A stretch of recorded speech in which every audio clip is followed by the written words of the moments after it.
Hello and welcome back to Disability Movement, Etcetera, a podcast that talks about disability and movement as in athletes, but also disability and movement as in activists. I'm here with my co-host, Andy. Andy, what have you been up to this week? Oh, too many things this week. Just the standards coming to the end of the semester, so things are getting quite busy with grades and stuff, but got a break coming up next week, which is nice, so hopefully trying to rest. But what's up with you? So since we last spoke, I have on the podcast, I have finished my my first full draft of my MFA. Yes. Snaps for John. Hallelujah. And before I sound too elitist, I have just been I've been writing a bunch of articles. I have been doing stuff around the house. I really need to organize the office that I'm sitting in. We're not a video podcast, but thankfully the only organized thing is the art on the walls. So just trying to build routine. I mean, I don't think I've said this before, but I moved cities. I bought a house, so there's just a lot of that happened in like the summer, but I haven't been able to set routines in kind of the way that I'd like. But not sure the world needs another white dude complaining about how his productivity routines he'd like to get into aren't quite yet possible, but yet that is where I am. Yeah, no, I get it. We sort of that time of year though, right? Where we kind of start reflecting on what's happened over the past year. And I gotta say, there's definitely been a whole lot of stuff this year. And it's no wonder I'm tired. And yeah, for sure. And two, I'm excited that next month I'm going to be going out to San Francisco and visiting the Paul K. Longmore Institute of Disability and working with them and hopefully talking to some activists and organizers and some organizations out there that work in disability sport, recreation. So that's going to be a lot of fun. And so what kind of work are you doing there at the Longmore? Yeah. So one of the things that really drew me to them was they're situating themselves as like scholar activists and really focusing on research and service work that gives back to the communities that we're working with. I think too often in academia, researchers parachute in and do whatever we do, and then we end up leaving when the study's over, the grant funds are up, and it kind of leaves communities in the lurch, especially if you have a program that might work, or if you're working with a marginalized group that is somehow otherwise disadvantaged. And over the last couple of years, I've really been focusing on that part of my scholarship and trying to be more of an advocate as I do my research work.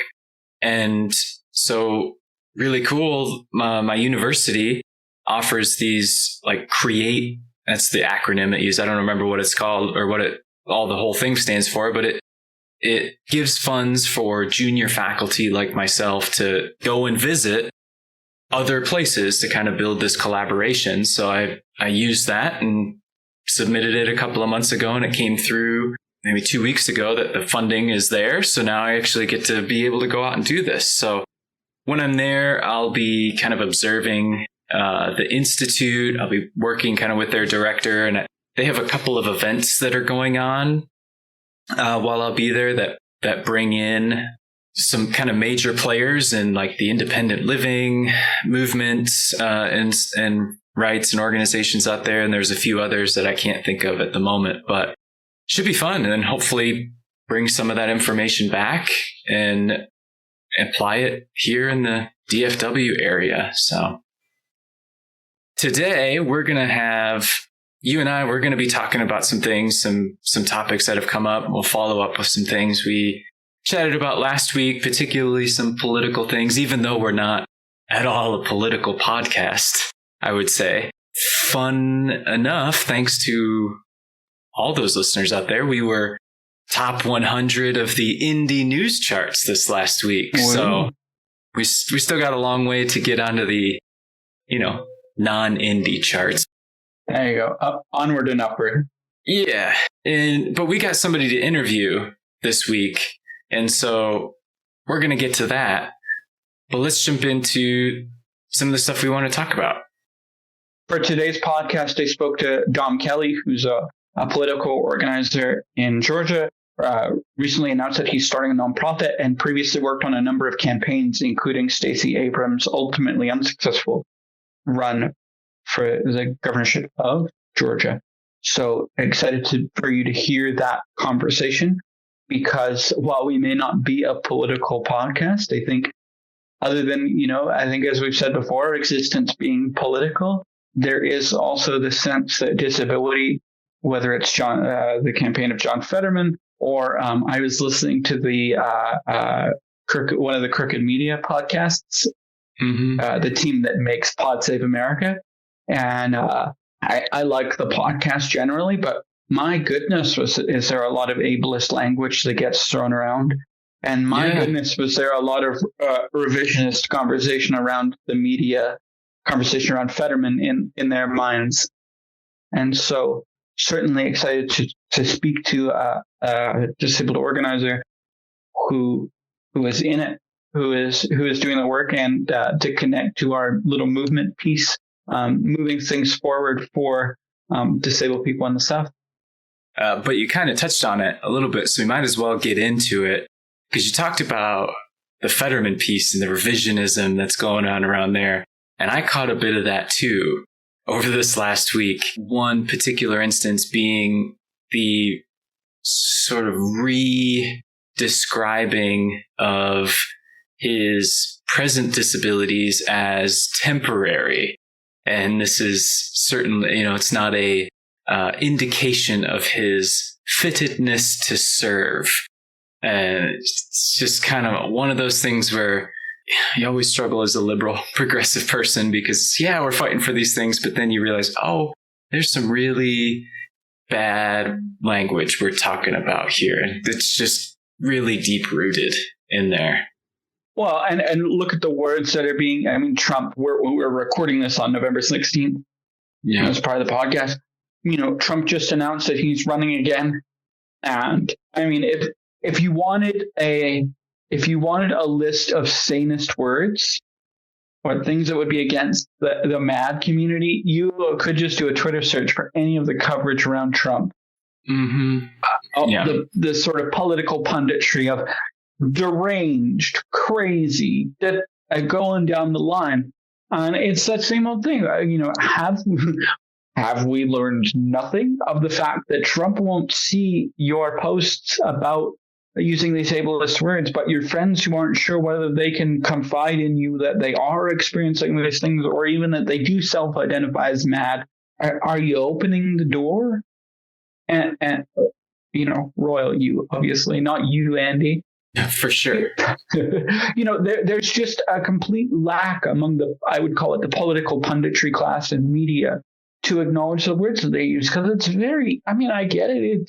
It's easy to call some of the Republican candidates that most of whom ultimately failed, to call them these things, but yet that gets away from policy, which ostensibly is what political punditry is supposed to point out. Oh yeah. And I think that when that revisionism comes around and we say, well, can we be quiet now about the media narrative affecting the voting? Like, it did. Only in the U.S. is I don't have the Fetterman number off the top of my head, admittedly, but only in the U.S. is 4% a landslide. Mm-hmm. So yeah. If you look at 538's chart, and maybe we could provide a link in the podcast description. There's a giant spike towards the middle. Now, of course, it coincides as we get closer. The votes get closer. Polling gets somewhat more accurate, according to some. Whatever polls tend to trend that way in the American Divide when it gets closer to election day. But you can see a spike between the poll before the thing and the poll after. Oh, sure. The exit polls told a different story, but this is after people have voted. I wish we would look at that bias within disability and of political punditry and understand that our ableism goes deeper than what the polls say and what we believe. Sure.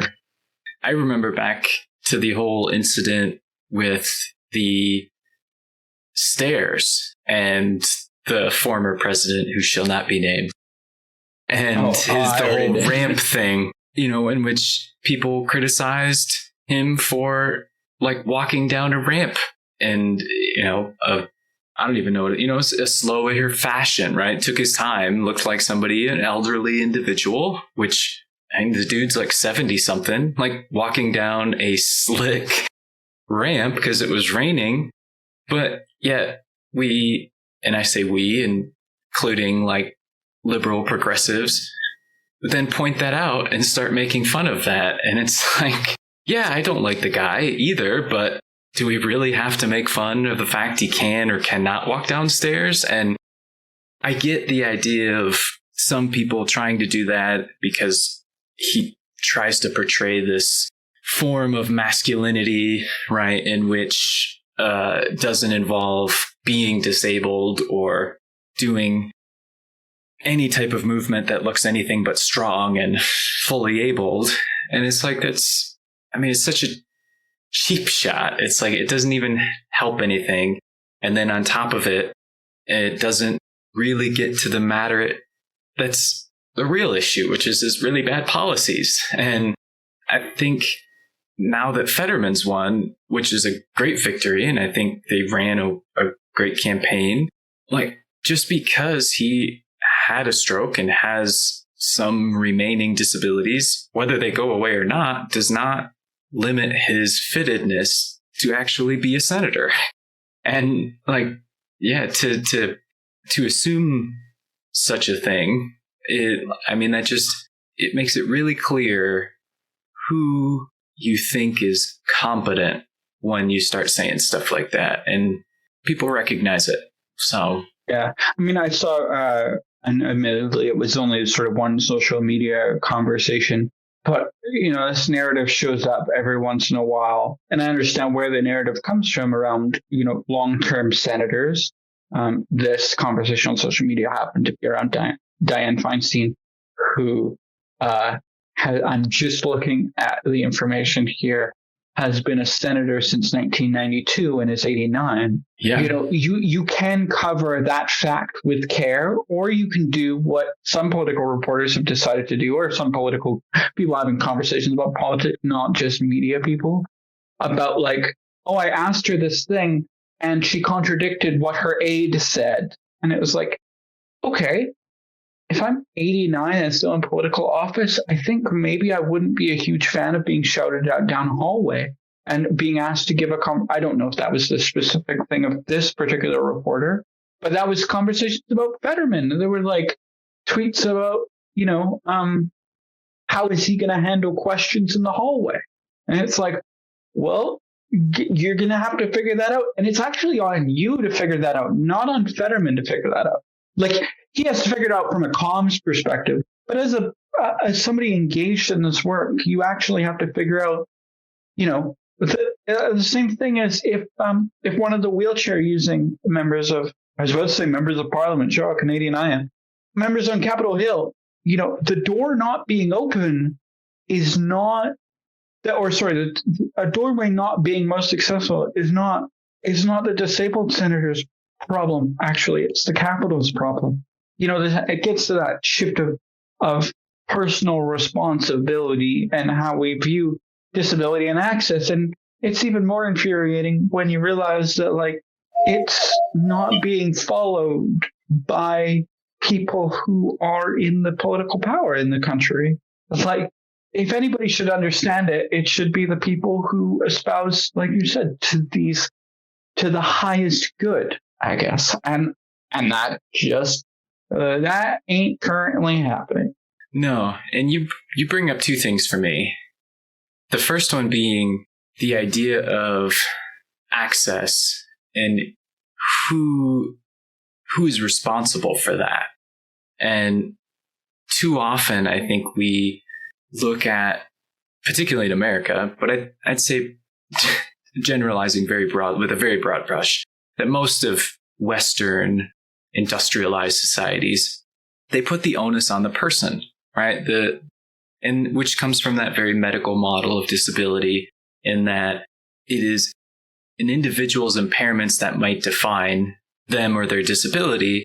And in order to create a better existence for that person, well, they're responsible for fixing or curing or correcting that. Or in most cases, particularly with physical accessibility, even though in the US we have the ADA and things like the Rehabilitation Act and IDEA that are supposed to make things accessible, but it's up to the person to request those things, instead of looking at going, oh, we're an organization that provides services to a wide variety of people. We probably should be accessible for that. But instead, we make it for what we know, which most of us is able-bodied individuals, non-disabled individuals primarily. And we make everything, and we just go, yeah, we'll make it to the middle, the norm. And it's like, well, that's not how accessibility should work. That's not how inclusion should work. And when people throw around those words, and then there's an issue of accessibility, it's like, well, how inclusive really are you? Yeah. And I think when we get to jump off what you're saying, when we get to that, when we put the personal responsibility, we also lose the ability for groups of disabled people to talk to each other. So, for example, there are certain ways, as a British Canadian, I understand that there are massive fault lines within the ADA. Mm-hmm. I also understand that most of Canada, the Accessible Canada app, is fairly toothless. And some things closer to the ADA, in which they basically just stole the name. I think it's the ADA. It's the Ontario Disability Act, essentially. Act for Ontarians with Disabilities and Access or something. But with the AODA and these things, like, we get lost in conversation, because you'll end up with a Canadian talking to an American will say the ADA is so bad, and then the Canadian will go, well, look what we've got. We've got a human rights framework where it takes 3 years to get anything done. It never actually gets done, and so we end up piecemealing it, or very rarely bringing court challenges when it comes into contact with other things that don't fall under the human rights framework, like, say, employment law or something. And then you lose the ability to talk about how access in what you were talking about San Francisco, like access in San Francisco is different conversations than in Texas. And oh, sure. Conversations Absolutely. in Austin are different from conversations in, I'm just going to pick another Texas town that I know, Lubbock. Who knows? Yeah. Yeah. Oh, Let's just wildly pick Texas different. Tech for no apparent reason. But we lose that ability when we bring it to personal responsibility, and then it makes organizing, talking about movements, I think, much more difficult, because it becomes about personal context. And there's also the danger that an organization, a well-meaning organization or a program, tries to bring forward what worked in one place without understanding the social context of the other. You brought forward the independent living movement. There's a reason that there is an independent living center dedicated to rural America. There's a reason that exists. I'm not putting words in their mouth, but there are fundamental, this isn't news to anybody, there are fundamental differences between what rural, it doesn't matter if it's America, what a rural area needs versus what an urban area needs. And that's a true disability, but we often see these sort of, these movements that presume to know, or presume to know because they come from more left-leaning spaces. This is not unique to disability, but there's like, well, it worked here, so of course it will work. It worked in New York, so of course it will work in Texas. And some tenets of that do, but I think when we put that personal responsibility on, we forget the power of group organizing. Oh, sure. Yeah, I think that unionizations, labor movements, disability movements, any civil movements, I think are intrinsically connected, and deeply. But we don't often recognize it. And even within those spaces, we maintain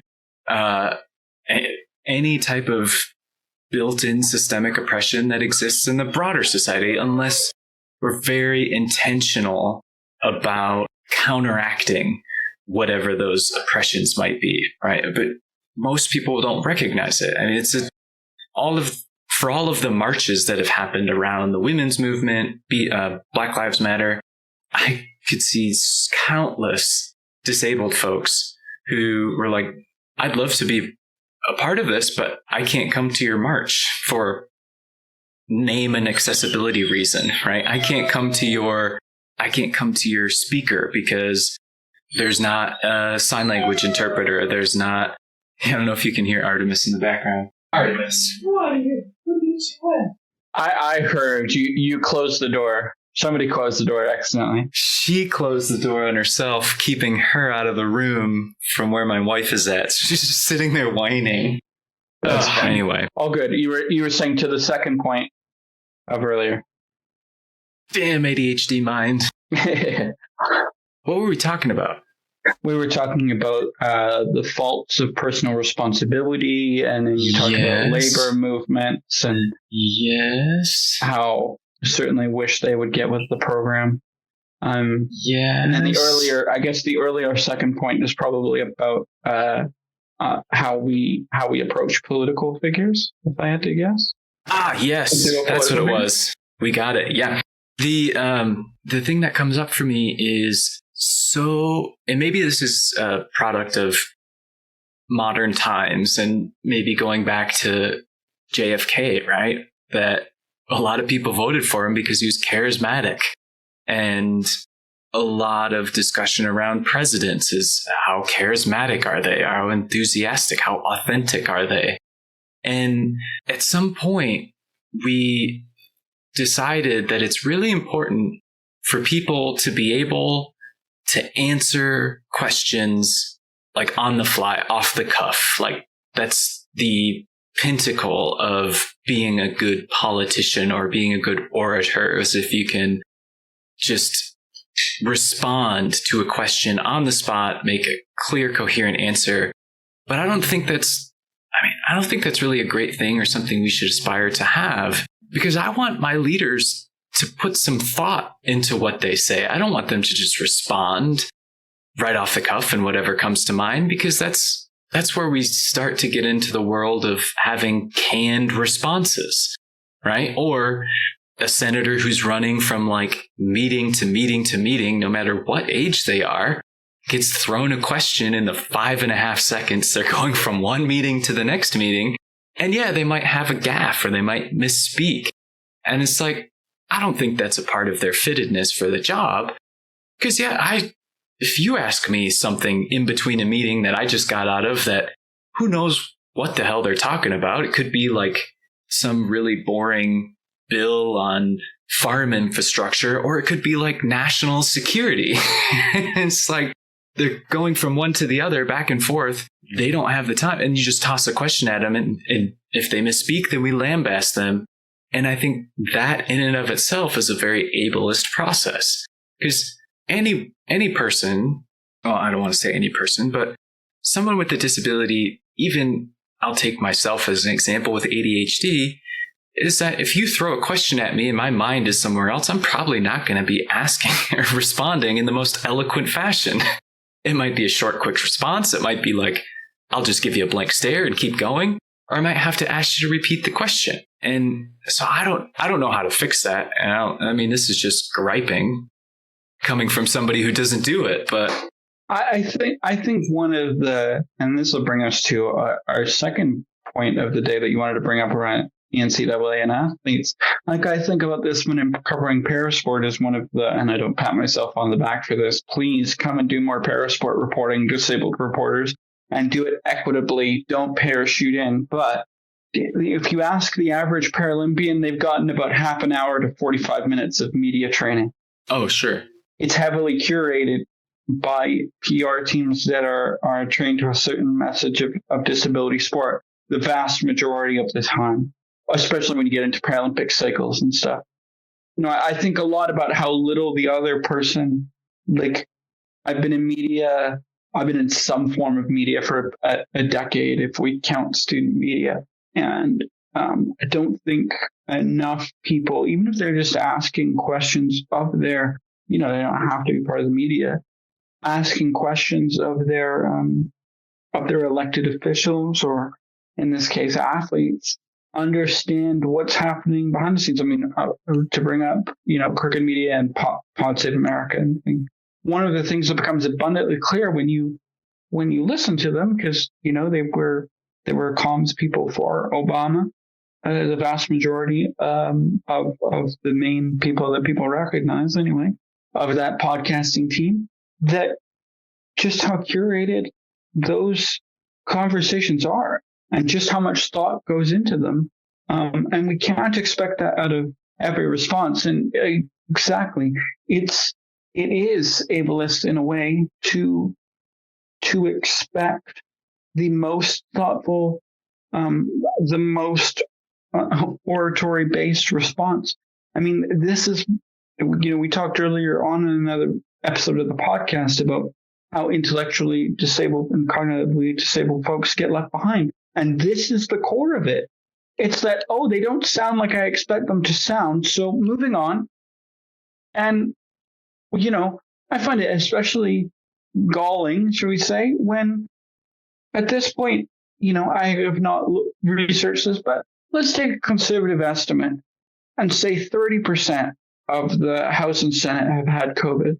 Yeah, sure. And then let's be conservative with that again and say 25% of that have long COVID. And yet we're still hung up on whether somebody can answer a question in the hallway. I don't quite connect there. Well, yeah, you layer on top of that at least, again, I can't say anything for the Canadian politic.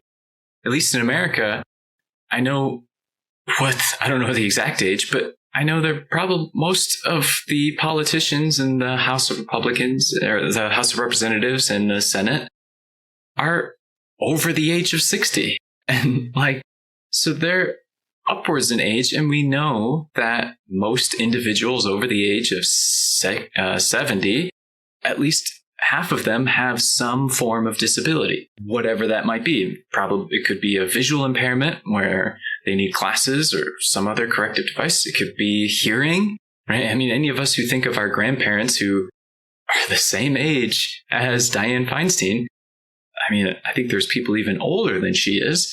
And again, not to dismay or say that they are not fully capable, but understanding them in context to go, yeah, older folks maybe take a little bit more time or maybe need a little bit more time to respond. Perhaps, and you said conservatively with long COVID, you layer that on top of the fact that a quarter of the US population qualifies for having some form of disability. And so there's disability within the Senate.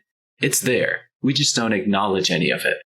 I mean, Biden, yeah, exactly, very rarely. And there was a little bit that there was a time when I saw a few pieces on it about Biden's stutter and him talking about that and him being he's certainly not the first president with a disability, but the first president to be open about their disability or previous experience with disability.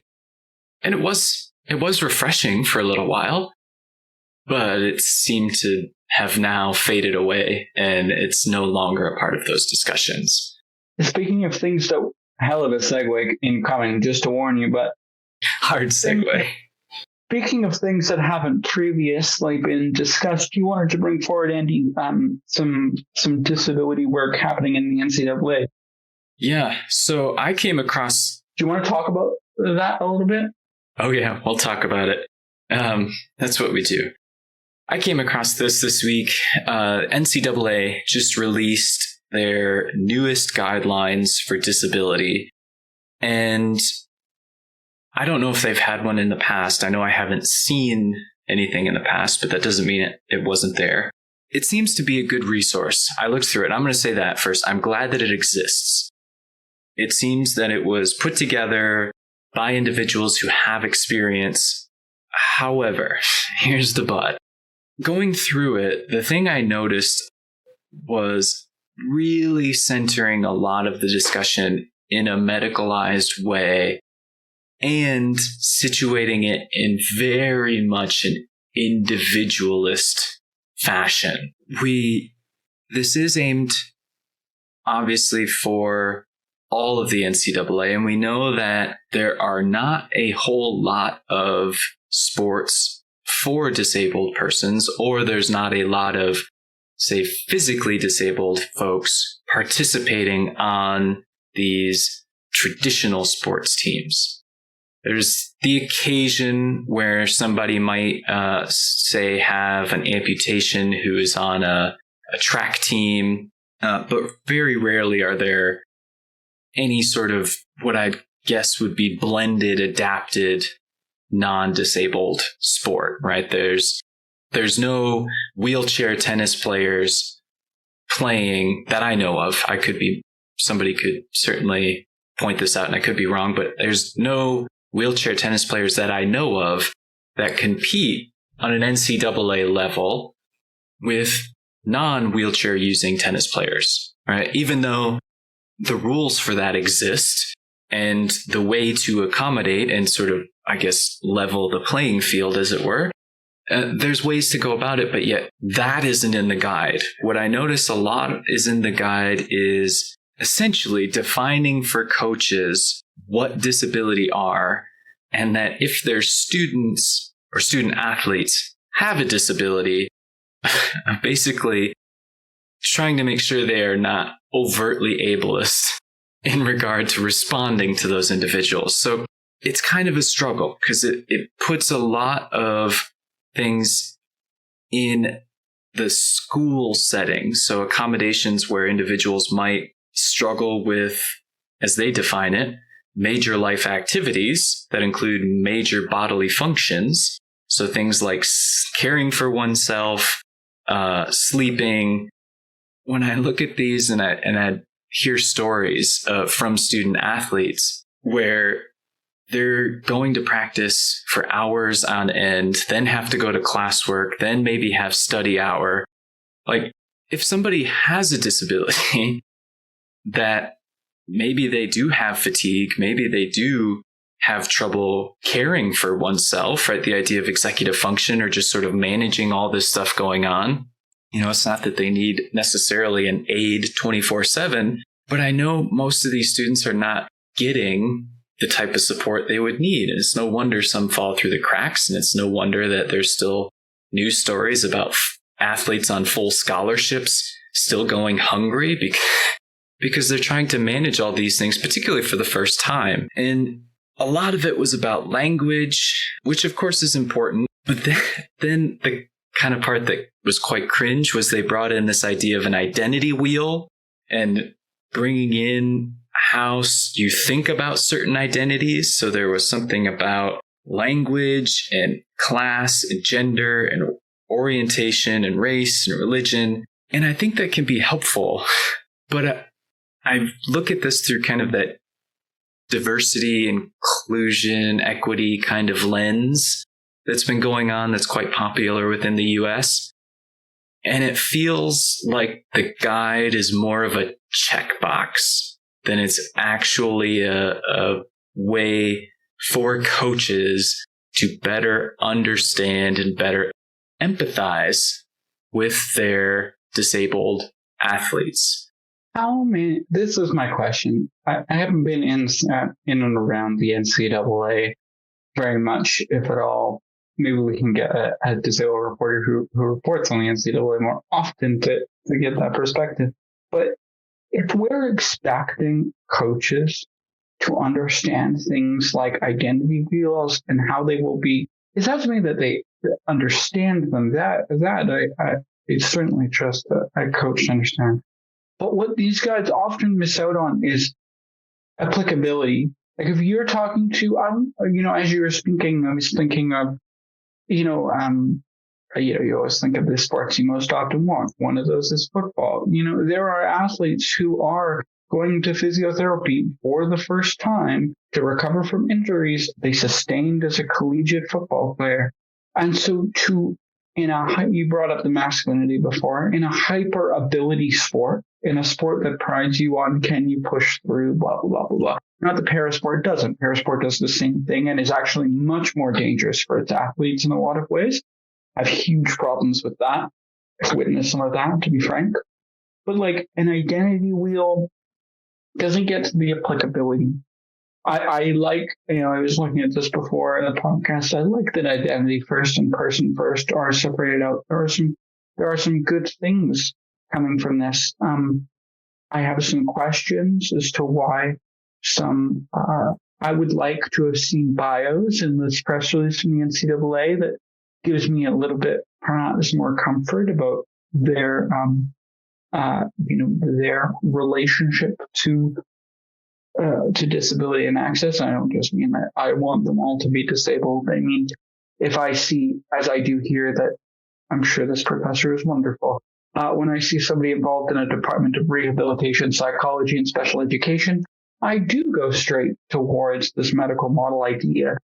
I also have some deep misgivings here about the first page of one of the guides jumping straight to the ADA, because yes, people do need to know legal structure, and yes, the NCAA does rely, bent as it is, on the NCAA as inequitable as it has been in the past and currently is.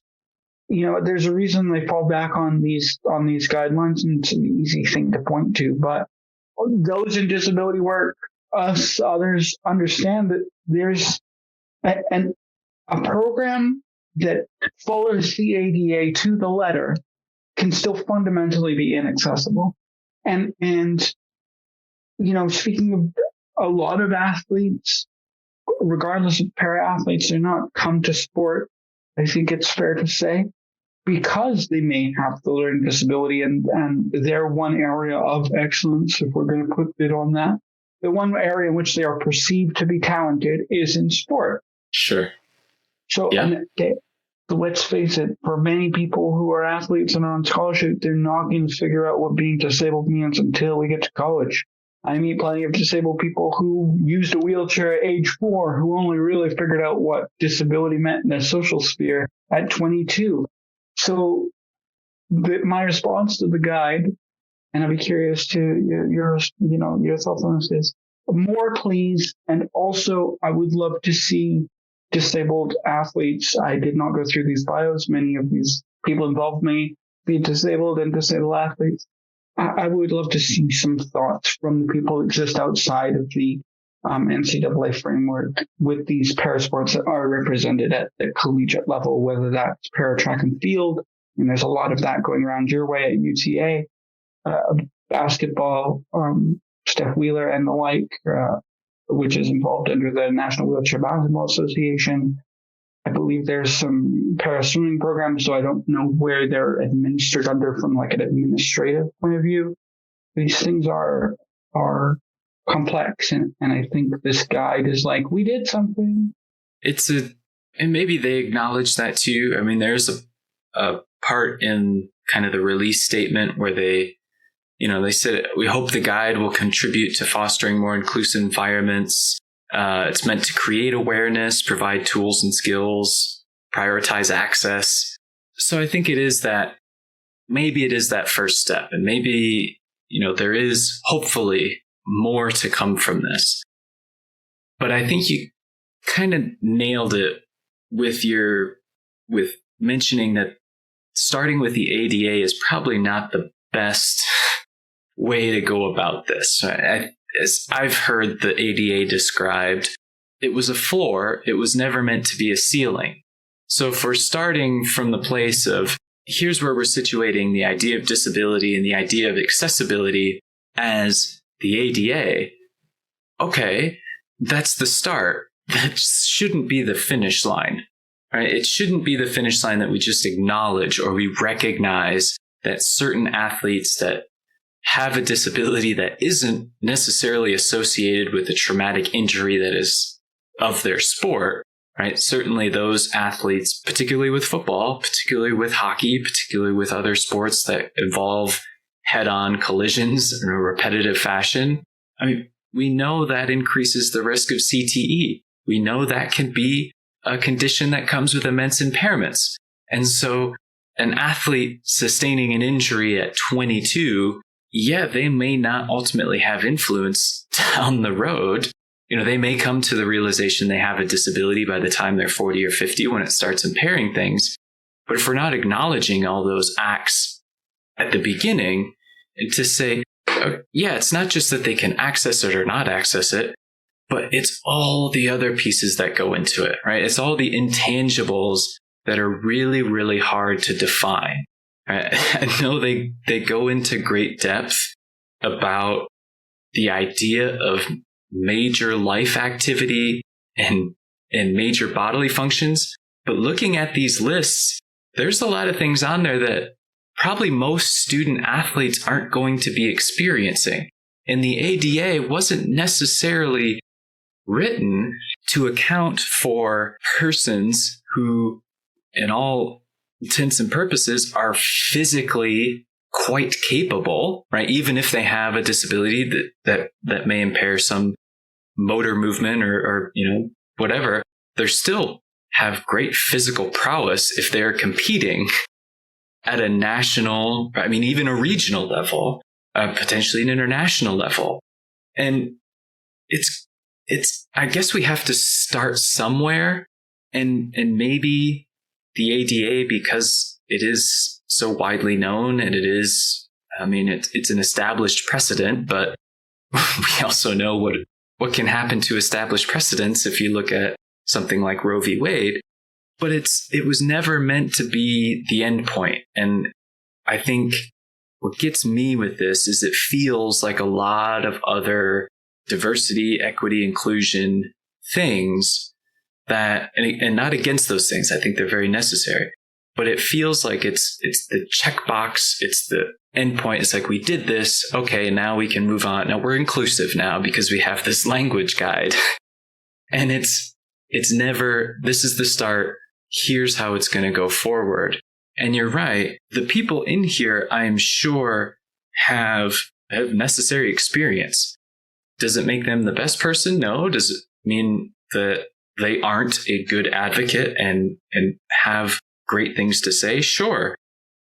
But it would also be nice to know that we're using a diverse set of voices, and we're talking to athletes, past and present, who have disabilities. And what are their issues, right? If we have somebody who does, say, have trouble under one of these major life activities like communicating or concentrating or performing manual tasks, like, how does that relate to their sport? And how are they experiencing the rest of their college experience? Right? Because that's sort of the weird interplay here. Is we're not just talking about sports, but we're also talking about academics and social life, and it really brings to light how interconnected all these things really are. Ed, you were bringing forward coming back to these ADA and in fact the amendments to the ADAs that happened to the ADA in the 2000s to update it from 1990.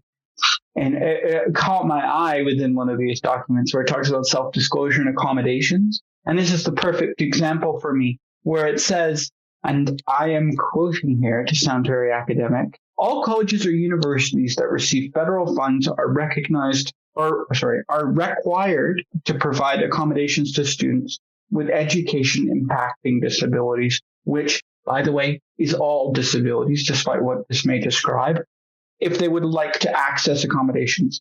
However, it is the student's responsibility and or prerogative to approach the college and disclose their disability documentation to the college/university's Office of Disability Services and or NCAA Education Impacting Disability Services. Yeah.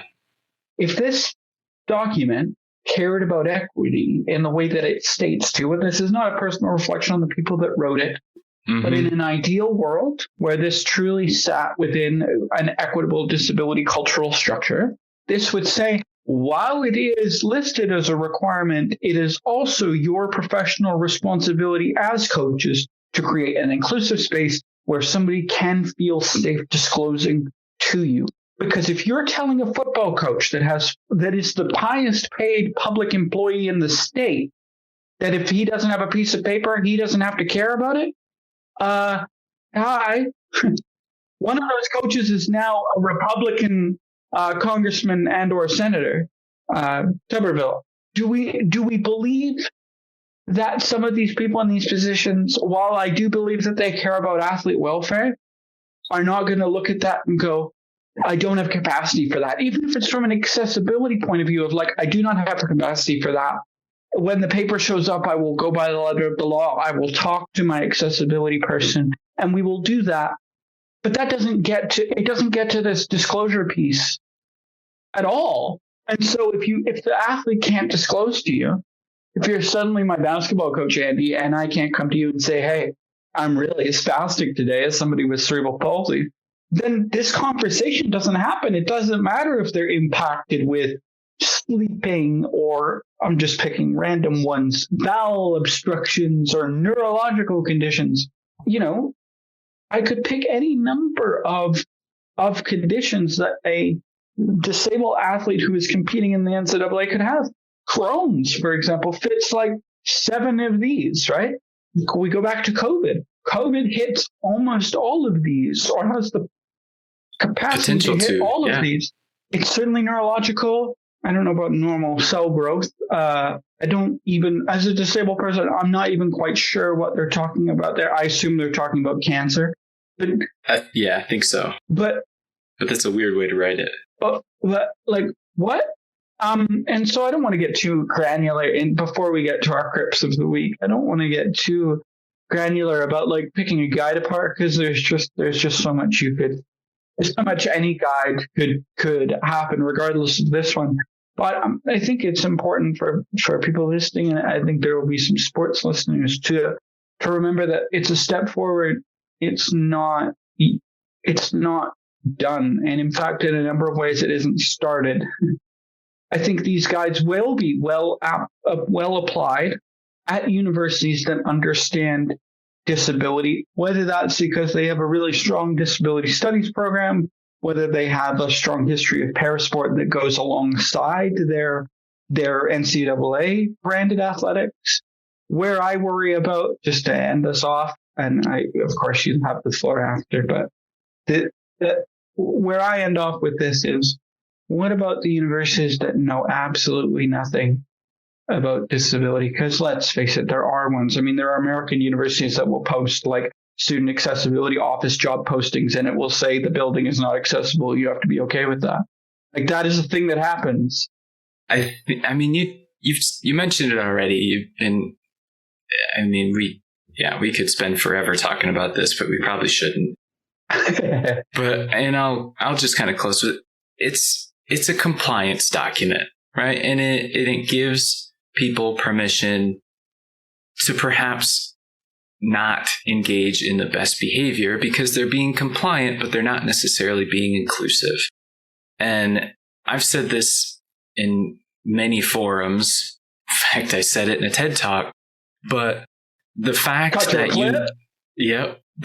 universities have offices of disability services is an admission of failure to make accessibility the baseline. Right? If you have an office that is meant to be a place where students go to then get a letter to take to their coach or take to their professor or whoever saying legally you have to provide these accommodations, yet still allow wiggle room for certain faculty, and I'm sure coaches as well, to not give certain accommodations because underlining everything in the ADA is the word reasonable, and reasonableness is wildly subjective and can vary from person to person. I mean, and it ignores the fact that the accessibility, that should be provided regardless. It shouldn't matter whether or not a student tells you they need a certain accommodation. We should be providing the accommodations broadly And it even mentions in here, which I think is sort of quite ironic, that it includes universal design in here. But I think this maybe it'll bring up a bigger discussion we can get into some other time. But like, I think universal design, again, is a great starting point, and it's a place to begin, but it's certainly not the end. Yet that is how traditionally, I think too many of us have looked at it. And Andrew Hammond wrote this in a wonderful paper a few years ago, that essentially our institutions are only as inclusive as the people in power are willing to allow. And in most instances, the accommodations that are provided are the ones that, A, we already probably do provide, B, fit within our model or of what we expect to be typical, and usually are only given to disabled folks that most readily fit those accommodations or who we deem as deserving of those accommodations. And when we add that to sport, again, because in sport, I think it undergirds this idea of ability, right? Is that when we say, how do we accommodate a sport? And there's a disabled person that comes along, I say, well, I shouldn't have to do this because that changes the sport, instead of being, oh, well, we're trying to create this inclusive guideline, which is, I mean, there's the word inclusion everywhere in here. But if we're not starting from that start, if we don't start from the point where accessibility should be there, full stop, if we're not stating that, then we're falling short. And it's always going to put the extra onus on the disabled person to have to ask. It's going to force them to basically either ask for help, ask for something different, ask for something that their peers don't have to ask for. And most of us, even though we sort of fight back against this ideology of individualism, I think most of us do get self-satisfaction from doing things ourselves. And for some of us, particularly Midwesterners, we get a great amount of satisfaction from doing things ourselves the hard way without asking for help. That when you then say, well, you have this disability and the only way you can access something is by asking. And that person, they could say no. And then that totally changes your dynamic. And when we think about coaches, like imagine a player going and saying, I need this accommodation, and the coach just saying no. Well, now that has changed that entire dynamic between the athlete, the coach, the other teammates. And I mean, you can't go backwards. Yeah, it makes me wonder, and I'll cut us off, otherwise, we could go on forever. Before we get to the crib of the week, like it does make me wonder on the limitations of UDL as a framework when it comes to sport. Like I'm not entirely convinced. Well, first of all, most learning strategies we profess about in academia or get professed about in academia don't tend to translate into the sport arena from a purely pedagogical point of view. So am I entirely convinced that a UDL framework is applicable at the NCAA level? I'm going to be honest, as a former parasport athlete, I'm actually not. Because sport is so, not that the classroom isn't context dependent, but it is so context dependent that like, for example, a typical conversation about UDL is a conversation about you're in a classroom and you're trying to create universal design or design in your syllabus or your whatever god-awful electronic system the University of North Texas uses for you to use Moodle or whatever the heck these other systems are. That's where the conversation stops. It doesn't often talk about, sometimes we'll get UDL talked about in terms of like outdoor ed and stuff, more experiential learning. But like a universal design framework for like a board session for a football coach or like a walkthrough in a football stadium. Like, I think we're talking about radically different things that the UDL framework doesn't. And I don't think we can framework ourselves out of oppression either. Definitely not. I saw a video today about the difference between ableism and disableism. And I was like, mostly because disableism is more used in British circles anyway, in my experience.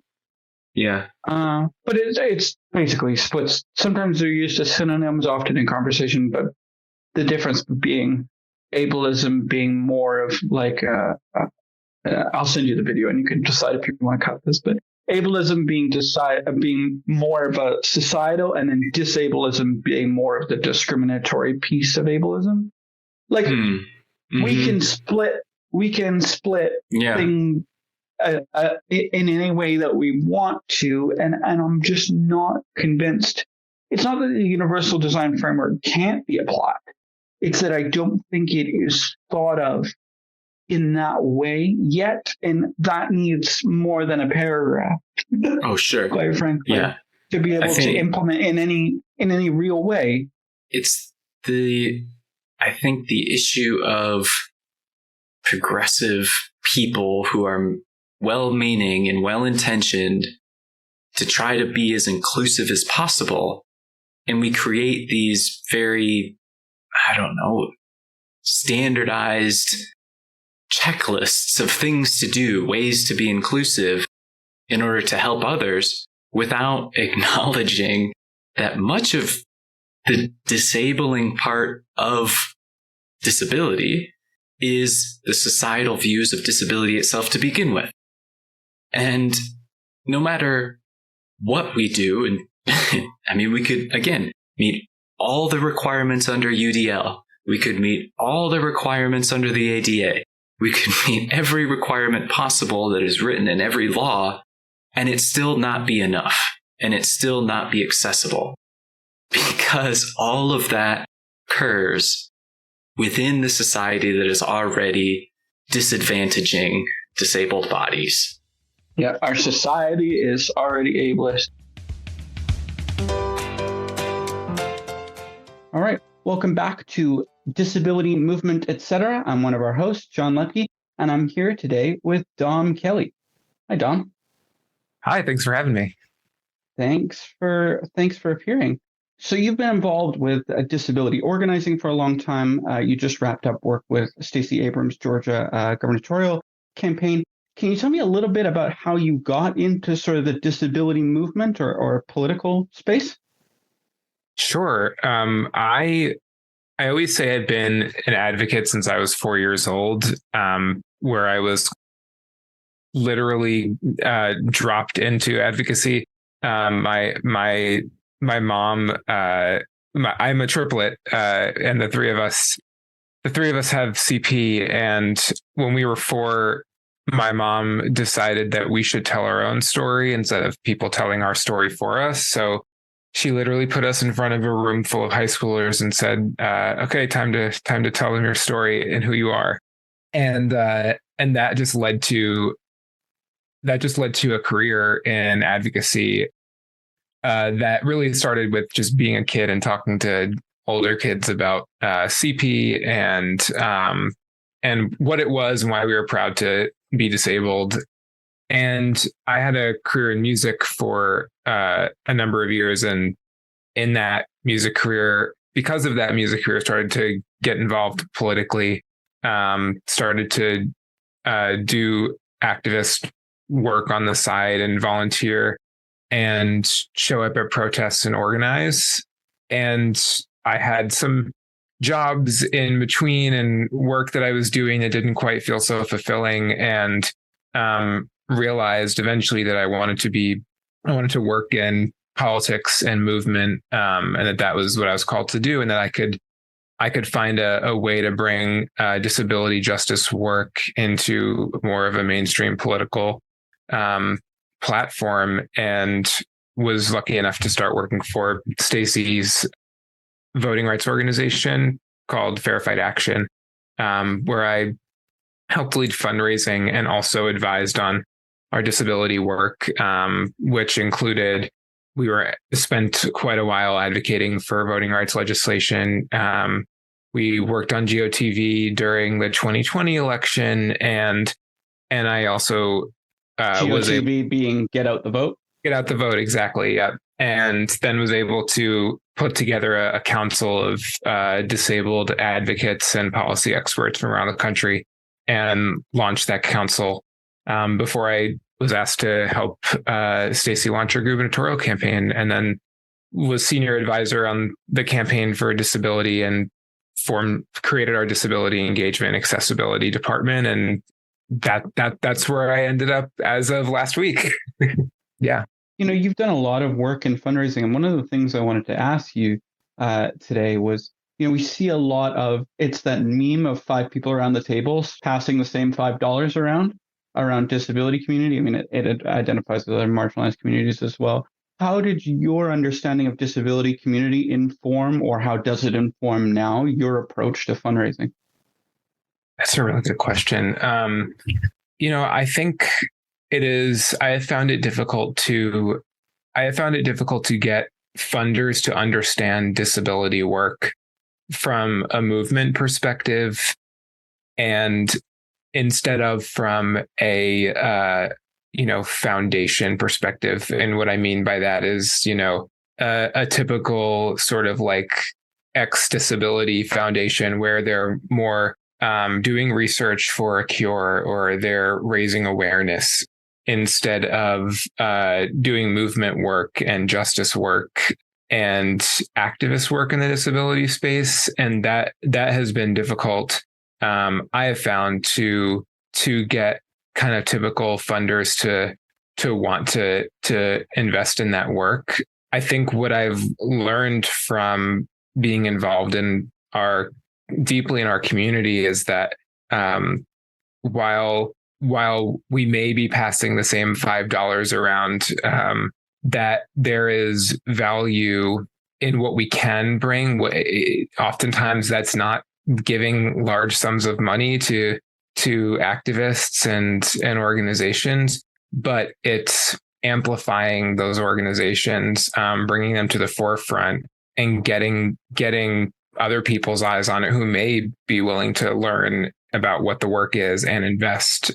I think what I've learned is that we have, as a community, so many devoted advocates and so many people who crave community, that when the second there's something to amplify, we jump on it and we amplify, and that like kind of grassroots approach to fundraising can be really successful, even if we're not the ones donating, but we're the ones helping amplify. And then I think my hope is that we can continue to get buy-in from those people who don't historically invest in this kind of work, that they can understand why this movement side of disability is just as, if not more important than some of the others. You mentioned a lot of organizations and people that you want to uplift in this work. Who are some of those organizations?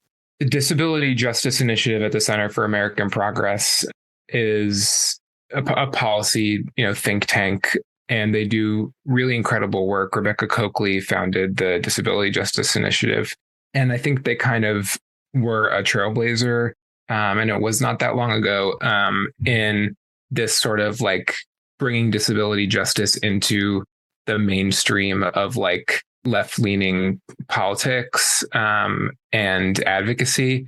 So that was a really huge step.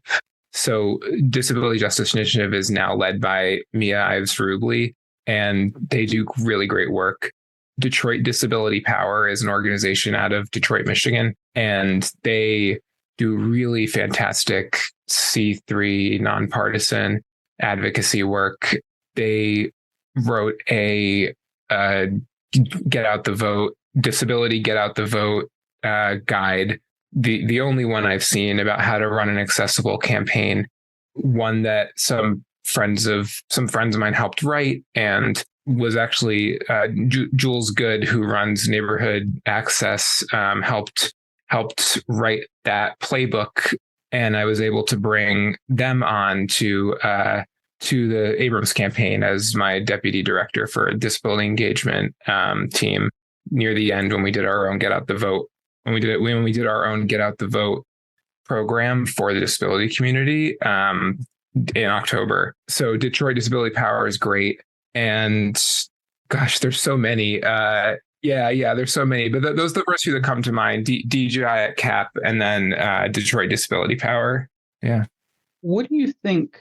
I've written a little bit about this. I've chatted with a few folks about it. But what do you think, as somebody who's, I'll call you a veteran in this space of disability political organizing? I don't know about that, but a veteran, at least in terms of public facing.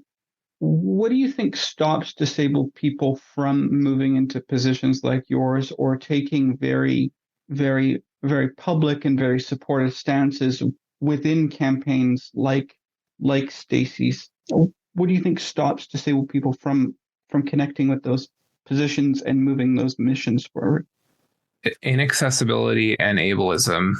I actually wound up a couple of years ago. I decided I was bored. I wasn't really bored, but I was like, I need another project to work on, and I put together a survey I wanted to see who were folks who were working in progressive organizations on political campaigns, or who wanted to or attempted to work on those campaigns and in those organizations, to see what their experience was around accessibility, ableism, and how that impacted their willingness to continue to work in this sector. And I surveyed 111 people using Twitter, asked a couple of influencer friends to get the word out, and found that the vast majority of those people had faced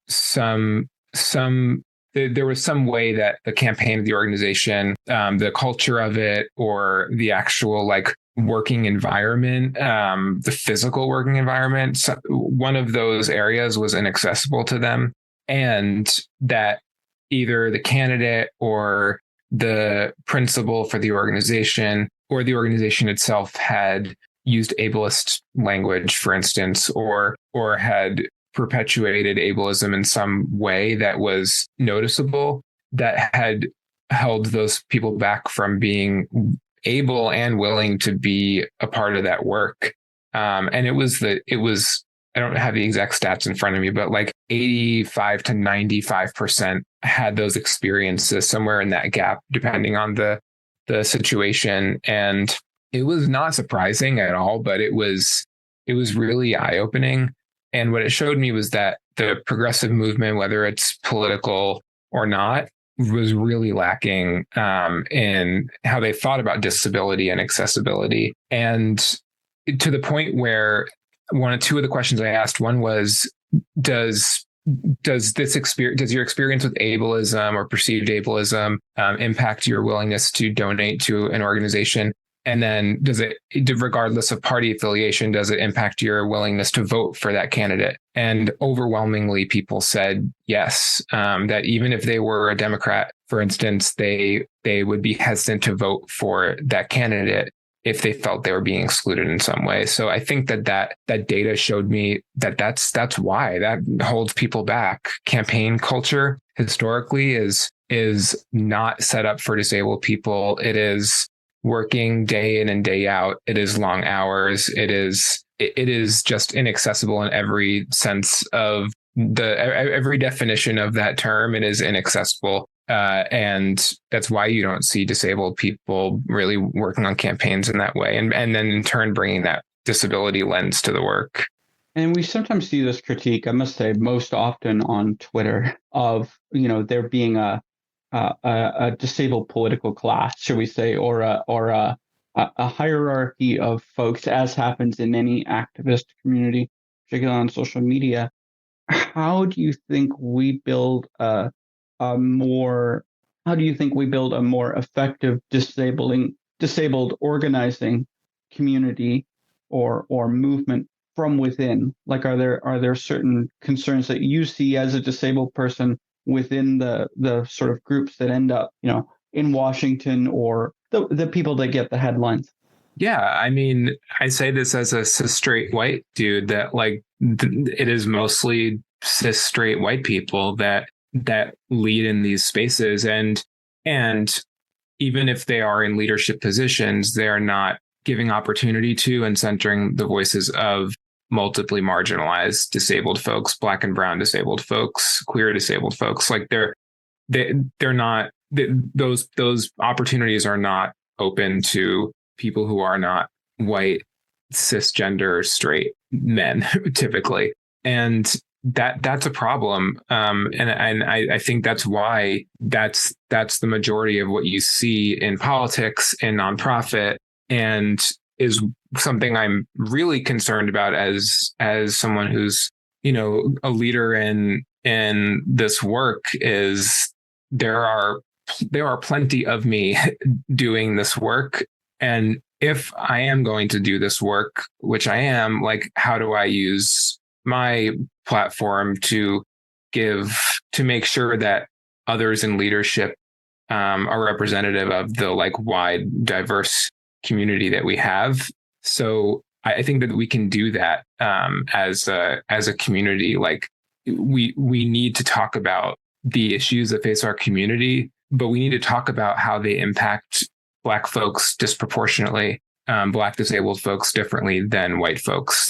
Why do you think that centering, that continued centering of, as you said, white, I sometimes say white, cis, straight, male, and stale, referring to myself. Why do you think that perpetuates? I mean, it's the history of this country. It's we have a country that is led by cis, straight, white dudes, but it is. I think it makes disability more comfortable for non-disabled people to see somebody like, and I hate to even bring them up because I don't think we claim them, but Madison Cawthorn or Greg Abbott in positions of power. These are the people that they perpetuate an idea of disability that it's inspirational, that and people feel comfortable when they see someone like Greg Abbott. I mean, that guy should not have won his gubernatorial race.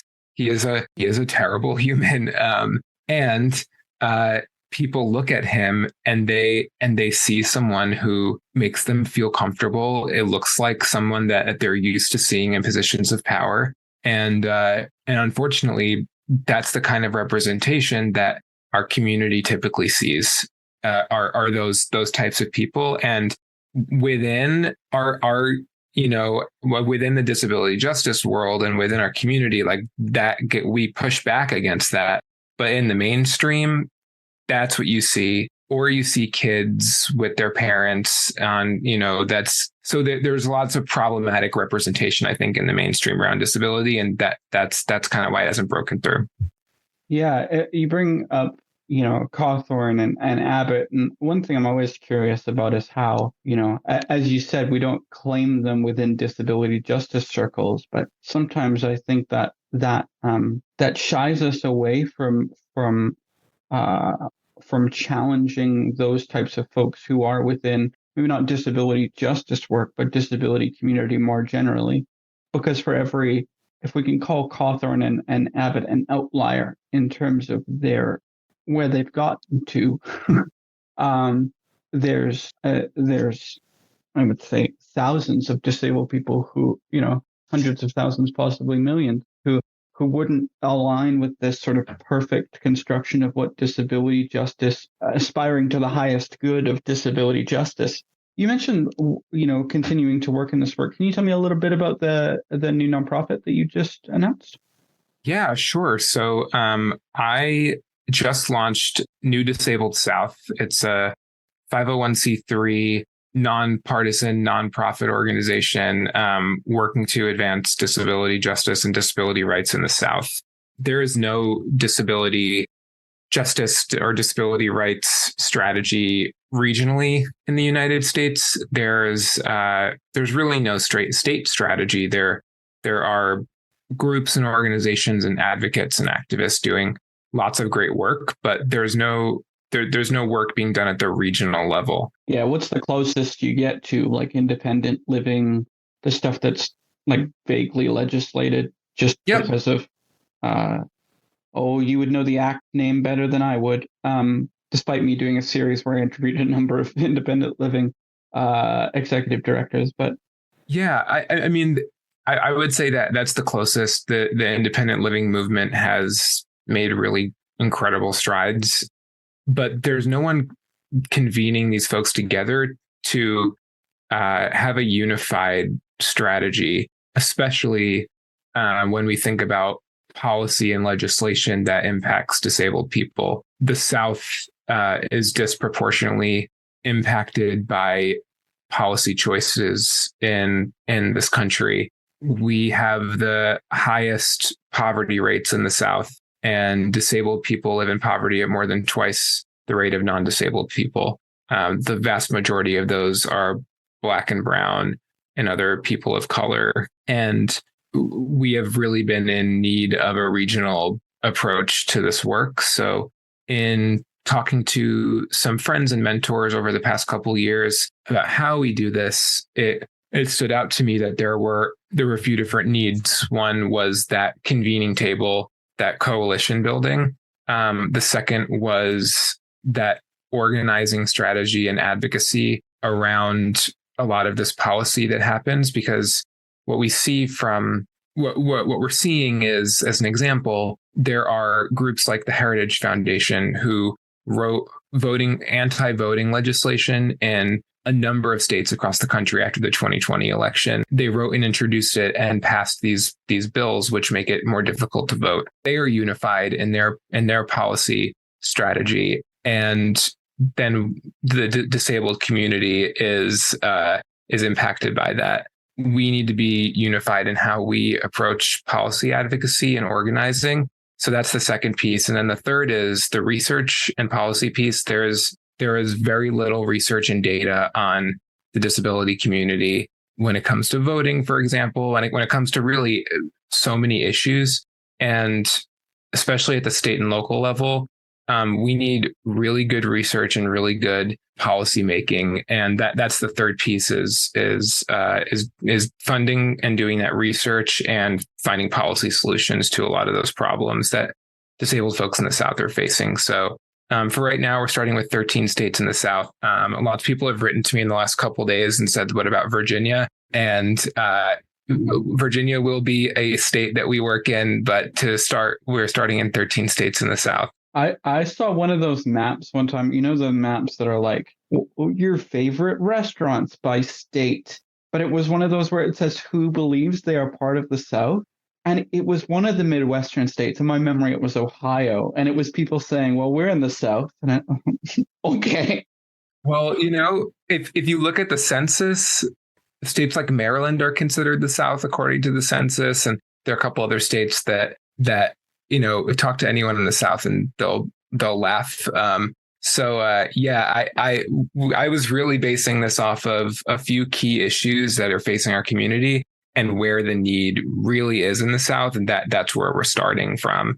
And we can expand from there. Probably not Ohio, but we can always expand. You mentioned being a 501(c)(3), so lucky you get to be nonpartisan. How do you transition from sort of this heavily partisan supporting campaigns and the sort of work that you've been doing, certainly since I've known of your work, to more of a less partisan approach when it comes to running a Southern nonprofit?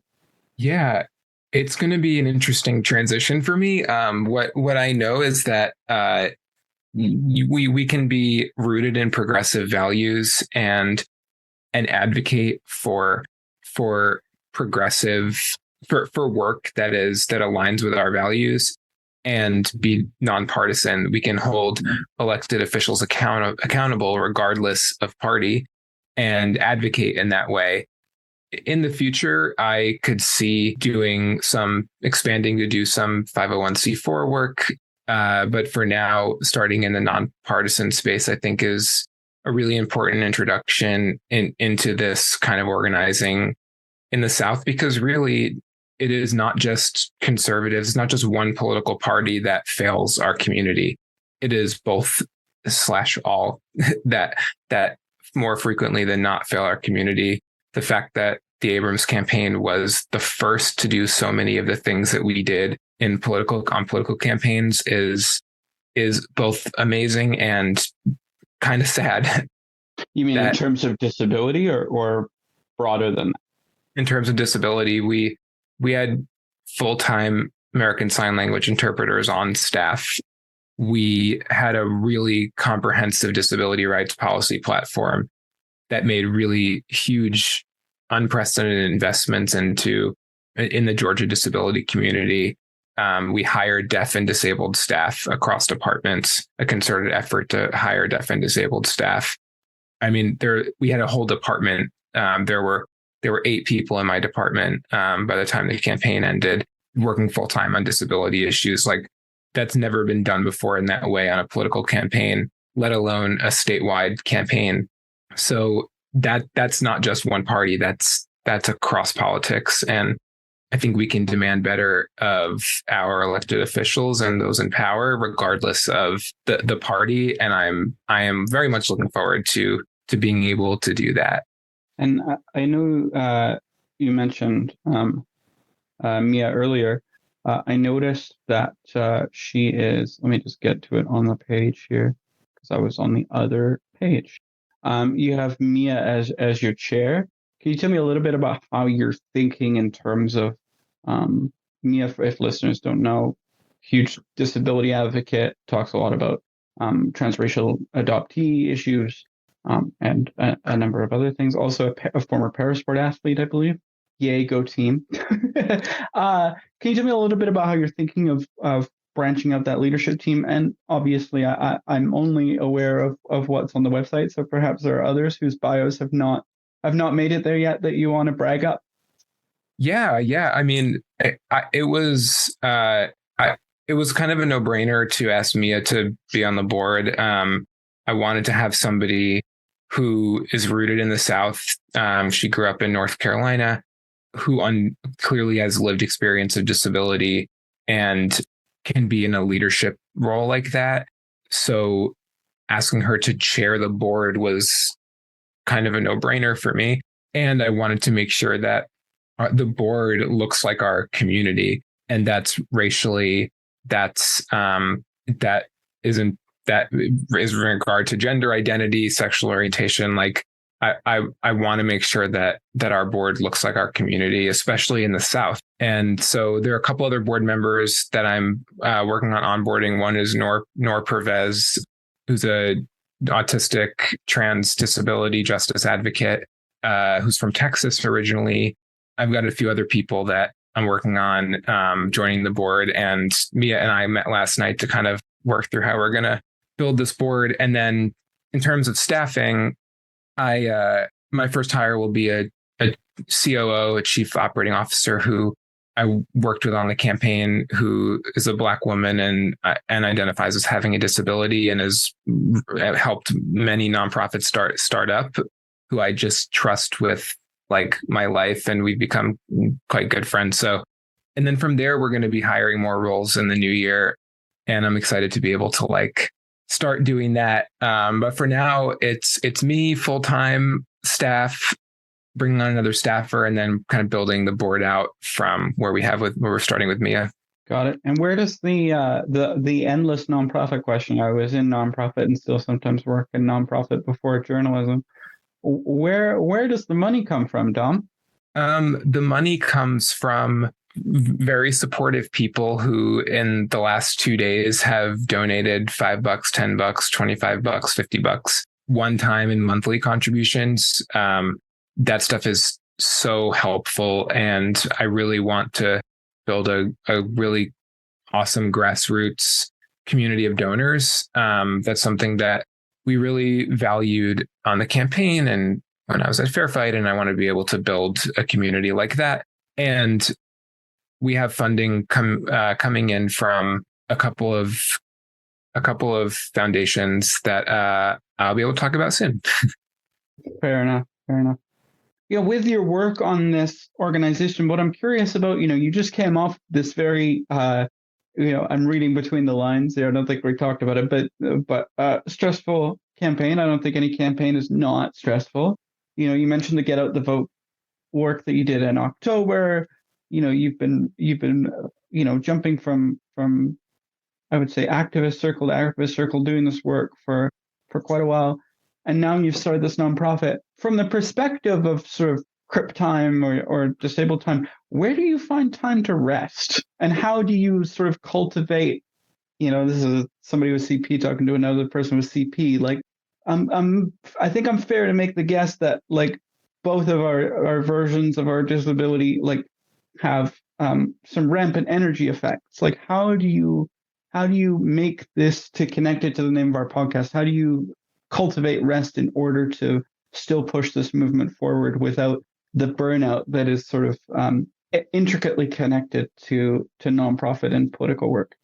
Yeah, I have struggled with rest the last few months in particular. It has been pretty much go, go, go all the time. I am right now trying to figure out how I slow down after being on overdrive for so long, because I'm really fired up about this work, and we've got so much momentum coming out of the campaign and so much momentum now going into this nonprofit. But like, I know I have to slow down. And for me, it's now I need to go back and learn how to set boundaries around work. Like, this is my start time. This is my end time. One of the things my COO and I are working on is what does our work culture look like? And I want to have a 4-day work week for my staff. Like, that's really important. That aligns with disability justice principles, that it is not about productivity, and we can do good work in a 4-day work week. I know that. So I also want to even it would be easy to implement that and then not practice it myself. I want to practice it myself. My wife is pregnant right now, so I know I'm going to, have that change coming really soon, and want to be able to have the time for my family. So it's like setting boundaries around work. One of the things I found that's hardest for me with that, though, is when your work is tied to your identity. It's like you can't shut it off. And I've really struggled with that. So, but for me, it's like really saying, okay, on my calendar, here's my work time, start and end time. And when my end time comes, I shut it off. I turn off the computer and I go chill with my wife and watch TV or whatever, like have dinner. Like that's what I've had to do. And I've noticed that my body will tell me if I don't do that, because I can barely walk, or my back is, in so much pain, or whatever is happening. Like, physically, I can feel it. So I've found myself getting to that point lately, and I need to like stop it before I get to that point. Yeah, I certainly hear you on the connection to identity of not being able to shut it off, because it's almost like an inward version of the scarcity mindset of like, if I don't do it, it's not going to get done, and then I failed my community, and whoa, hang on. Like, as you said, disability movement need to have a more conscious relationship to energy, because that's how we exist within burnout. And certainly on social media, be curious about your thoughts, but certainly on social media, where you can plug into, at one point I was calling Twitter trauma central. Not that that's a bad thing, but it's like, because that's where people go to share. And, I got to interview a few folks about like creating safe spaces on social media. But it's also like, when you can plug into the inequity in the world with a click, it's hard to turn that off. And I've certainly noticed in media that, we won't turn this into like me, John blabbers about media, but certainly in media, there's some places that will shift to a 4-day work week, but then sometimes they don't think about how that connects to people like outside of their newsroom. So they like don't increase the capacity to deal with these other things. So they're just piling 5 days of work into 4. They're not actually. This is not unique to media. I've just seen it happen in media.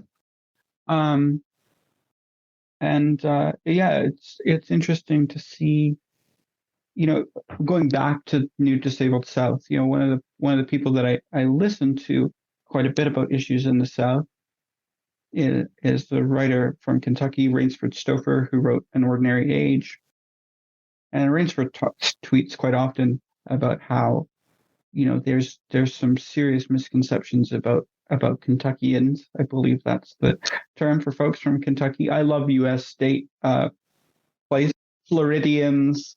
I'm in Saskatoon, Saskatchewan, Canada. Saskatchewanians. It's all fun. But anyway, Rainsford talks quite often around political cycles, a wonderful journalist, about how there are these misconceptions about the South. So I'm curious, what are the misconceptions that you see about the disabled South? Yeah, it's a lot of the same misconceptions that there are about the South in general, but I think that when we're talking about elections, a lot of times here when things happen, like what happened here in Georgia when said Stacy did not win her election, or Beto O'Rourke didn't win his election, you see people from other states, say they should just secede or something like that because the people in these states are, whatever they're. They can cast these ideas about what the people who live there. And really what the reality is you have all sorts of different people who are living in these states, many of whom are Black and brown folks, disabled folks who have been disenfranchised, who have had their ability to vote freely and fairly taken away from them. So whether or not they wanted to vote, sometimes historically, they haven't been able to in the same way. So you're seeing people continue to be in leadership because oftentimes a lot of these folks' votes are suppressed. And I think that's a misconception of the disability community. We don't have enough data to know how the disability community gets out and votes outside of like just, a presidential year when we can get a little bit of data. But a lot of people don't have rides to polls. They don't necessarily want Brian Kemp to be their governor, but they don't have a way to get out to vote. Their ability to vote by mail has been severely trampled on and severely limited. And that's across marginalized groups in the South. So you have people here who want progress and believe in it, but they haven't been given the opportunity. And whether that's a misconception or just people from outside making assumptions about what happens in Southern states, I think it's important to remember that there are people who want progress, who want change, who simply can't and have not been afforded the opportunity to be a part of the process. And that there are more of us, there are more of me, people of like mind, than there are who want progress to be halted. And unfortunately, our history of systemic racism in the South and Jim Crow and segregation and institutionalization of disabled people and, all of those issues are still impacting people in the South today. Yeah, you mentioned the history. I'm always interested. Now, of course, I am in Canada, so that includes some caveats, but I'm always interested in how, particularly in North America, I am also British. I think the Brits have done a slightly better job, but I can't shake this feeling that disability history sucks at being, like, we suck at recording it. Not only do non-disabled people suck at recording it, but because of the nature of oppression of disabled people, we either weren't given the opportunity at certain points, or we're starting to build back that history. Even within the disability history that we do, not that it isn't recorded. I mean, a lot of things are in books and things, but things that are often brought up and talked about. I can't shake the feeling that the South is underrepresented in those conversations that I see. I mean, I'm thinking even of the fact that, two of the biggest, again, this won't slowly devolve into John just talks about parasport for an hour, but two of the biggest training centers for disabled athletes at the moment are at University of Texas Arlington and the Lakeshore Foundation in Birmingham, Alabama. The University of Alabama just built like a multi-million-dollar wheelchair tennis facility. And can't think of one. I'm forgetting Morgan Hill. Her name. She was an athlete. I believe she's married now. So apologies, Morgan, for not having your hyphenated name in my head. But Morgan played at UCA and started a program in Tennessee, where she's from. And like, I see these things, but I see these things because I know these people, or they have crossed my path in various ways. And it's interesting to see, as you said, the new disabled South, as opposed to, I guess that asks the question of what the old disabled South is. I think we suffer as a community from, like you said, a lack of like keeping archives and knowing our history. I think it's why Crip Camp was like so revolutionary for so many people, because they didn't learn about that. You don't learn about what Judy Heumann did in most history textbooks. You might learn about the ADA a little bit, but you don't learn about the years and years that were put into that and the people who were at the forefront of it. Or I'm thinking of I hear about, you mentioned Rebecca earlier. I hear about historical figures with dwarfism from Rebecca. I don't, mostly, not, Rebecca, Tom Shakespeare, Eugene Grant, maybe some, I believe. I hear it from people who understand their, if we're going to niche it down, right, their community figures. I'm currently blanking on what those might be with CP at this present moment. This is why I'm not a historian, but it's that niching down of hearing it because people happen to know, not because that knowledge has sort of escaped the 50 people that know about it. That's right. Yeah. And I think that people have been so reluctant to, one, identify as disabled or having a disability, and two, even using the word disability for so long. And people see disability in one way. They see that view of disability in a commercial where someone has a prosthetic and they're running, and it's inspirational and they cross the finish line. Or they see a young person with Down syndrome getting a fucking promposal, a viral on the internet. Like that's how people have historically seen disability. And that does not open the door for people to talk about their own disabilities or be willing to accept our history of disability, especially from a political perspective.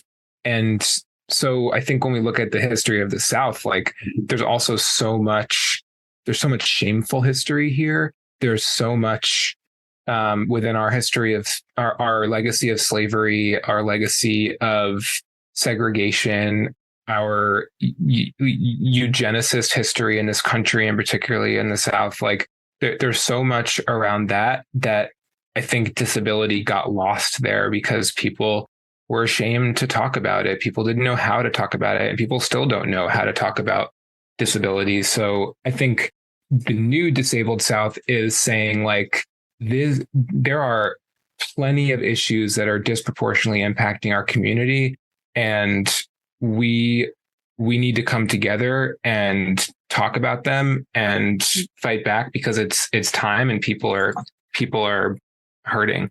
And how do we talk about that history and at the same time move forward? And that's what I think my goal with this work is. Hello, puppy. Mine are out of, no, it doesn't matter that yours came into shop. Mine are happily, they keep stealing each other's bed in this room for whatever reason. There are 3 beds and 3 chairs in my little home office. So yeah. Thanks so much, Dom. So Andy and I every week have a Crip of the Week. And I modeled this after Grace Helbig's podcast, where she has a number of questions that she asks, including who, alive or dead, would you like to throw cold spaghetti at? But since I can't beat that question. Who is your Crip of the Week? I have two, if that's okay. Absolutely. Guest's honor. You can have as many as you want. So they were both on my team on the Abrams campaign. Sonia Rio Glick and Hidra Hamid. Sonia was on they're both on the disability engagement and accessibility team. Sonia has CP. Hidra has their own disability identity, was our staff ASL interpreter, and our disability engagement accessibility manager. And they're both phenomenal advocates and doing incredible work here in Georgia. And I think they both have like extremely cool stuff ahead of them in their careers and are doing amazing work. So they are my Crips of the Week, and I would have been lost in the work without them by my side. So I have to shout them out. Thanks so much, Don. Thanks for joining me. Thanks for having me.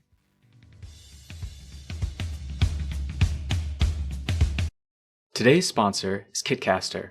Did you know that podcasts are a great way to grow your personal and business brand voice? Here's a secret. We all want to feel connected to the brands we buy from. And what better way to humanize a brand than through sharing your story on a podcast? Kitcaster is a podcast booking agency that specializes in developing real human connections through podcast appearances. If you're an expert in your field, have a unique story to share, or an interesting point of view, it's time you explore the world of podcasting with Kitcaster. You can expect a completely customized concierge service from the staff of communication experts.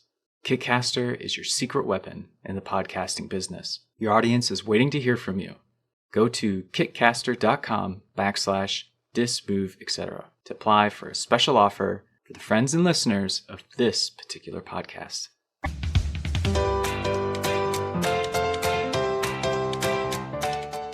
Let's get to Crip of the Week.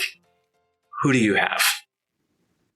I have a group of people because one of the things that we know, we were talking about disclosure earlier in the preamble before I talked to Dom, that there is an inability to disclose within a lot of disability circles, and I think that is particularly true when it comes to political cycles. So I promise I will shut up about the American political system. Lord knows the world does not need more Canadians commenting like they know things.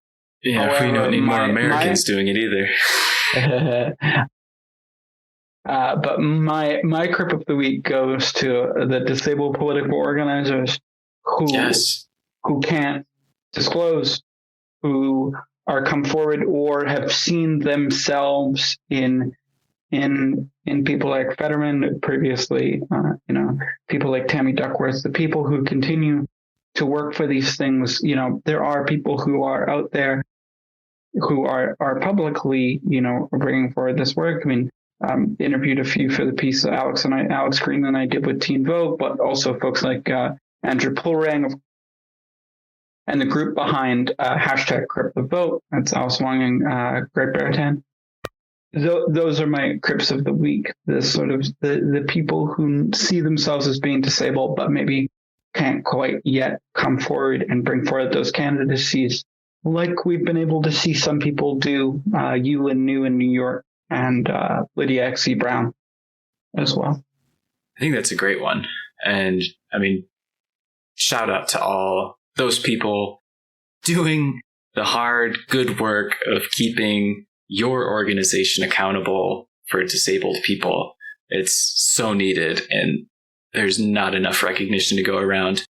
I went with somebody specific this week, and that is because this person absolutely smashed a record, and that was Stefan Nero, who's an Australian blind cricketer, and which was news to me. I didn't know they had an entire blind cricket league. I know a lot about beat baseball in the US because, of course, we play baseball in the US and not cricket. And it was interesting to see. I was, of course, doing some work before the podcast and looking and following some of his games. And it was interesting to see the diversion between blind cricket and beat baseball in the US, particularly around the idea of masks and that kind of stuff. And maybe we can talk about this some other time, because I don't want to take away from the fact that Stefan Nero, who started playing not too long ago, recently scored 309 runs in his cricket match, which literally smashed the old record, which was 222 runs. And it's just like that to me in and of itself was just a tremendous athletic feat. But what I thought was really, really cool was in the interview that I had found that was on CNN, and we can post a link for this, but he talked a lot about how sport really helped him to find a community, to find folks who were like himself. He acquired a lot of his visual impairments. He was mentioning when it was sort of first happening, he was really isolated, and in sport, and he plays more than just cricket. He's done a whole bunch of other disability or disabled sports, adapted sports, wherever we're at. But yeah, he's my crip of the week, because absolutely smashed it. And I don't know much about cricket, but I know 309 runs is a lot of runs. Yeah, I only the Brits, speaking of my heritage, could come up with a game that lasts for a week and can still end in a tie. Yeah, and you have tea breaks, right? Like they stop for tea. Rugby's the only other sport I know that has such a sort of laissez-faire attitude to the entire game and match, other than a rugby match simply going for 80 minutes. Wheelchair rugby has been known to do it as well. I've been at a number of tournaments where you can go straight off the end of the court and go directly into the bar. Certainly, I won't name those tournaments for the sake of the organizers, but you know who you are. They know who they are, yeah. One thing that, you sent across this article from CNN, and one of the things that really stood out to me is that in 2017, I'm quoting here, in 2017, he, meaning Nero, benefited from the tutelage of Pakistan's coaches who were flown to Australia to coach batting technique as he attempted to, quote, replicate players from the two top countries in the world, India and Pakistan. I think that's really interesting because in disabled sports circles, certainly that I run in, you tend to hear about the standards, much like in non-disabled sport or AOY sport, where you hear you only the diehards care about gymnastics. The other three are sort of the cycle. There are still a large number of diehards, but for a lot of people, it only comes up on their radar. I would say for me, as somebody who covers parasport, I certainly know less about blind sport. But over and above that, with this, speaking about India and Pakistan, more recently, additionally, I guess you could say, the Middle East and Asia have been a stronger player in sports like sitting volleyball. Like, it's interesting when we're talking about these sports not from a Western lens, because so often, especially in wheelchair basketball, wheelchair rugby, we zero in on. Oh, yeah. The Americas, Europe. I can't think of the podium right now. Yeah, Australia, New Zealand. You tend to see, one might come up on the radar occasionally. You might see, Turkey have a really good wheelchair basketball result, for example, or it might come across as a good social story. There was one, I can't remember if it was Rio or Tokyo, with the first to the knowledge of the article that I was reading at that time, because who knows? We don't have a lot of good disability. Well, we have some, but we don't have like an extensive history written of disabled sport, I don't think. First hijabi team entirely. Yeah. Exactly, the first entirely hijabi team at Paralympics. Like, we get these offshoots, but I really appreciated this sort of nod and understanding of cricket as a truly global game, and that it extends to the disabled sport version, or one of the disabled sport versions, because I imagine we could also find amputee cricket and wheelchair cricket, just like you can find, was it bleep baseball? What's it called? Beep baseball. Beep baseball. There you go. Yeah. Beep baseball, and you can also find things like wheelchair softball. Mm-hmm. And it's interesting too that those two come from India and Pakistan, who don't have the greatest records surrounding human rights or civil rights of disabled populations in their own countries. Not that the US does a whole ton better in many instances, but it's great to see that sport exists in places that we know there are many more barriers than that might be in more Western societies too. Well, when it's coming from where the sport has massive popularity. For example, no, I'm not going to go there because I would end up on another diatribe, and you don't need that. I was going to say, just like your context is baseball. Yeah, like we have blind hockey up here.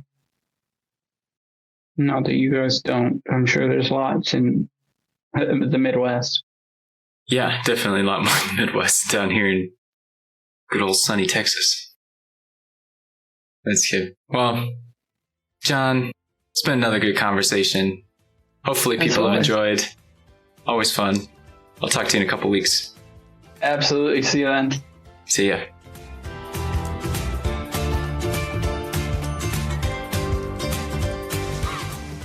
Disability Movement, Etcetera is a Blank Owl production. You can find out more about what we're doing, including past episodes, show notes, and transcripts at blankowl.com. The music for this episode was composed by Adrian Blust. If you'd like to support our efforts with Blank Owl, head over to support.blankowl.com. I hope you all join us next time.